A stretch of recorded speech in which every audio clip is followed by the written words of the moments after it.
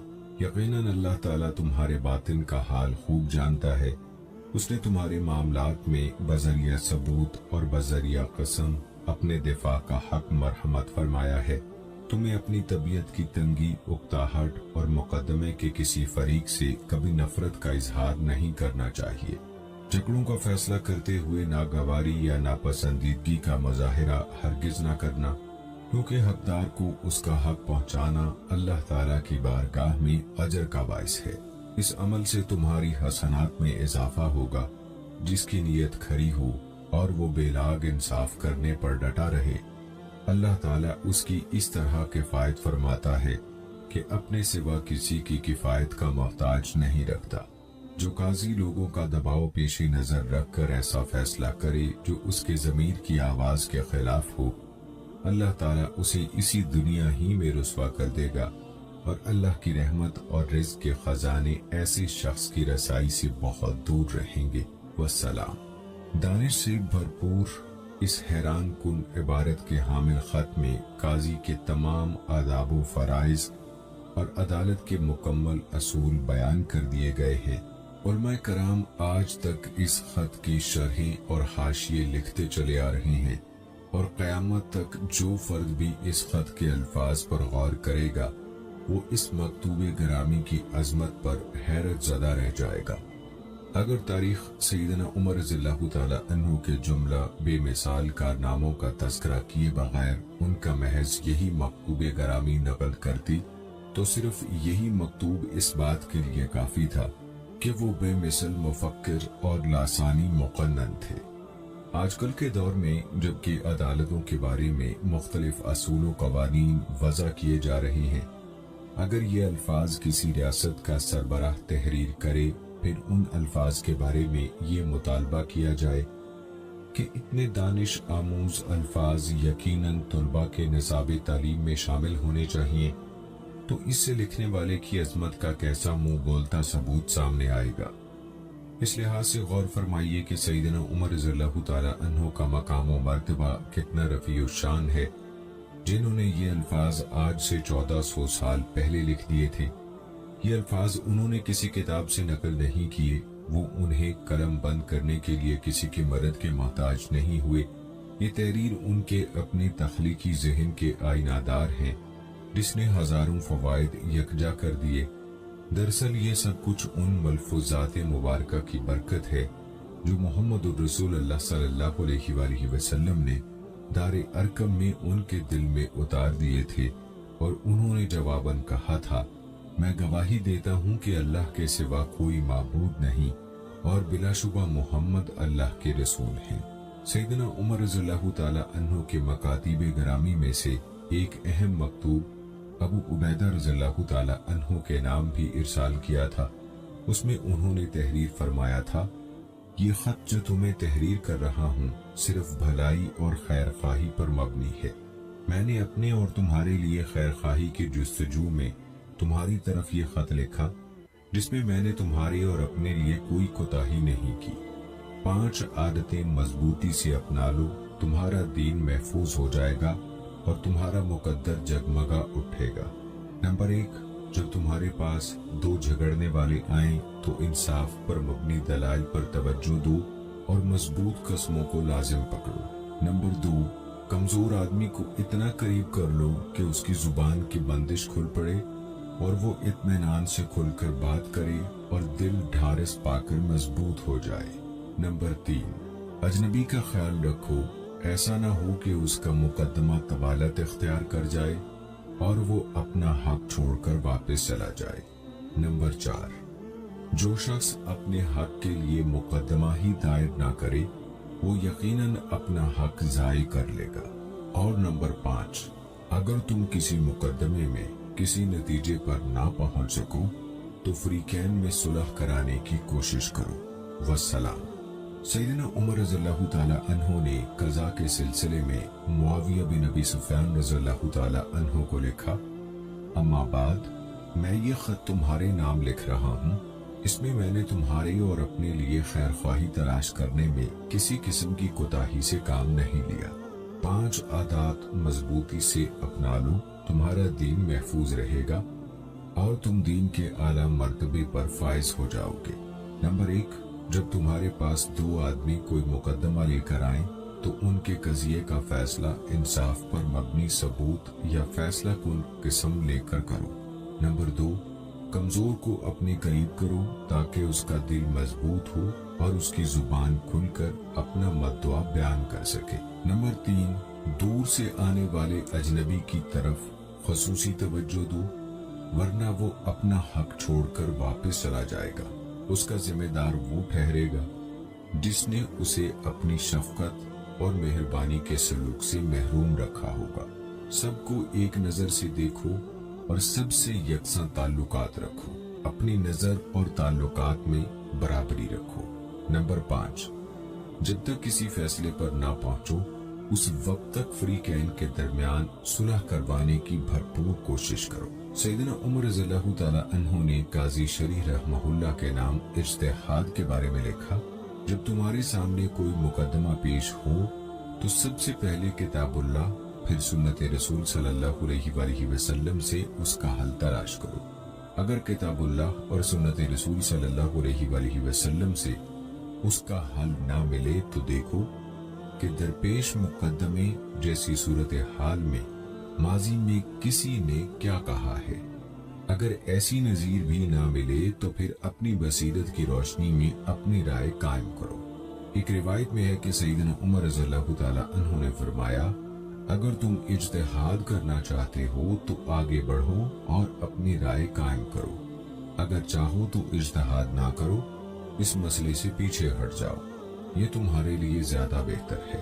سیرت خلفاء کا مطالعہ کرنے والا حضرت فاروق اعظم رضی اللہ تعالی عنہ کی حیات طیبہ، ان کے خطوط، عدلیہ کے بارے میں ان کے احکام، قاضیوں کے لیے وظائف، ان کی معزولی، فیصلے کرنے کے طریقے، قاضی کی صفات، ان کے واجبات، فیصلہ کرنے کے مصادر، اور خود سیدنا عمر رضی اللہ تعالی عنہ کی بحیثیت جج انصاف کی ذمہ داری پورے کرنے کے طریقوں کے بارے میں مکمل معلومات حاصل کر سکتا ہے۔ ناظرین، آئیے اب تذکرہ کرتے ہیں قاضیوں کے تقرر اور ان کے وظائف کے بارے میں۔ قاضیوں کا تقرر خلیفہ وقت خود کرتا تھا۔ سیدنا عمر رضی اللہ تعالی عنہ نے قاضی شریح رحمہ اللہ کو کوفہ کا قاضی مقرر فرمایا تھا۔ اسی طرح خلیفہ وقت کی نیابت کرتے ہوئے علاقائی گورنر بھی قاضی کا تقرر کر سکتا تھا۔ گورنر مصر حضرت عمر بن عاص رضی اللہ تعالی عنہ نے عثمان بن ابو العاص کو مصر کا قاضی مقرر فرمایا۔ قاضی کا تقرر دراصل خلیفہ وقت ہی کی طرف سے ہوتا تھا، چاہے وہ خود براہ راست تقرر کرے یا اس کی طرف سے مقرر گورنر اس کا تقرر کرے۔ اس کا یہ مطلب ہرگز نہیں کہ خود خلیفہ وقت کسی مقدمے کی سماعت ہی نہیں کر سکتا تھا، بلکہ عدلیہ کے اختیارات کا اصل سرچشمہ وہ خود ہوتا تھا اور بوقت ضرورت اپنے یہ اختیارات کسی کو تفویض کر دیتا تھا۔ لہذا سب سے پہلی فیصلہ کن شخصیت وہ خود ہی ہوتا تھا۔ یہ بات یاد رکھنی چاہیے کہ کوئی بھی قاضی اس وقت تک قاضی کے منصب کی ذمہ داری نہیں سنبھال سکتا جب تک کہ اس کا تقرر خلیفہ وقت یا اس کا کوئی مجاز والی اور حاکم نہ کر دے۔ قاضیوں کے تقرر میں خصوصی طور پر اس بات کا اہتمام کیا گیا کہ بااثر اور صاحب عظمت شخص کو قاضی مقرر کیا جائے۔ کسی ایسے شخص کو قاضی مقرر نہ کیا جائے جو معاشرے میں بے اثر ہو۔ حضرت عمر رضی اللہ تعالی عنہ نے ابو موسیٰ اشعری رضی اللہ تعالی عنہ کے نام خط میں واضح طور پر حکم دیا کہ معاشرے کے با اثر اور صاحب علم و فضل شخص کو قاضی مقرر کیا جائے۔ حضرت عمر رضی اللہ تعالی عنہ نے مدینہ منورہ میں حضرت زید بن ثابت رضی اللہ تعالی عنہ کو قاضی مقرر کیا۔ یہ کاتب وحی تھے اور علوم و فقہ و فرائض میں اپنا ثانی نہیں رکھتے تھے۔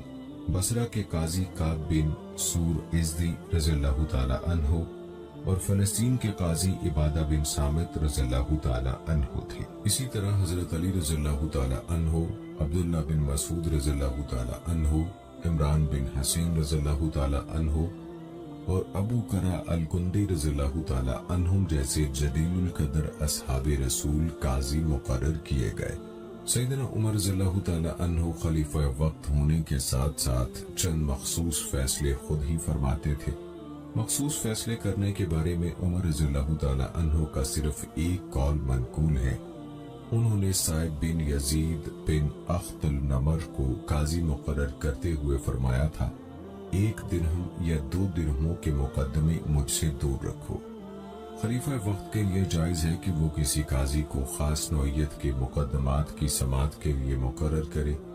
معمول یہ تھا کہ عمومی طور پر ذاتی اور دیوانی نوعیت کے مقدمات کی سماعت اور ان کا فیصلہ مقرر شدہ قاضی کرتے تھے، لیکن حدود اور قصاص کے مقدمات کا فیصلہ خلیفہ وقت یا اس کی طرف سے مقرر کردہ علاقے کا والی کرتا تھا۔ قاضیوں کو ان کی مرضی کے خلاف چلنے کی اجازت نہیں تھی۔ بعد ازاں قتل کی حد میں خلیفہ وقت کی منظوری اور قتل کے علاوہ دیگر احکام قصاص میں علاقے کے والی اور حاکم کی منظوری لازمی ہو گئی۔ اس دور میں قاضی کے لیے کوئی مخصوص جگہ مقرر نہیں ہوتی تھی اور جہاں چاہتا مسجد، گھر یا لوگوں کی مجلسوں میں بیٹھ جاتا تھا اور مقدمات کا فیصلہ کرتا تھا۔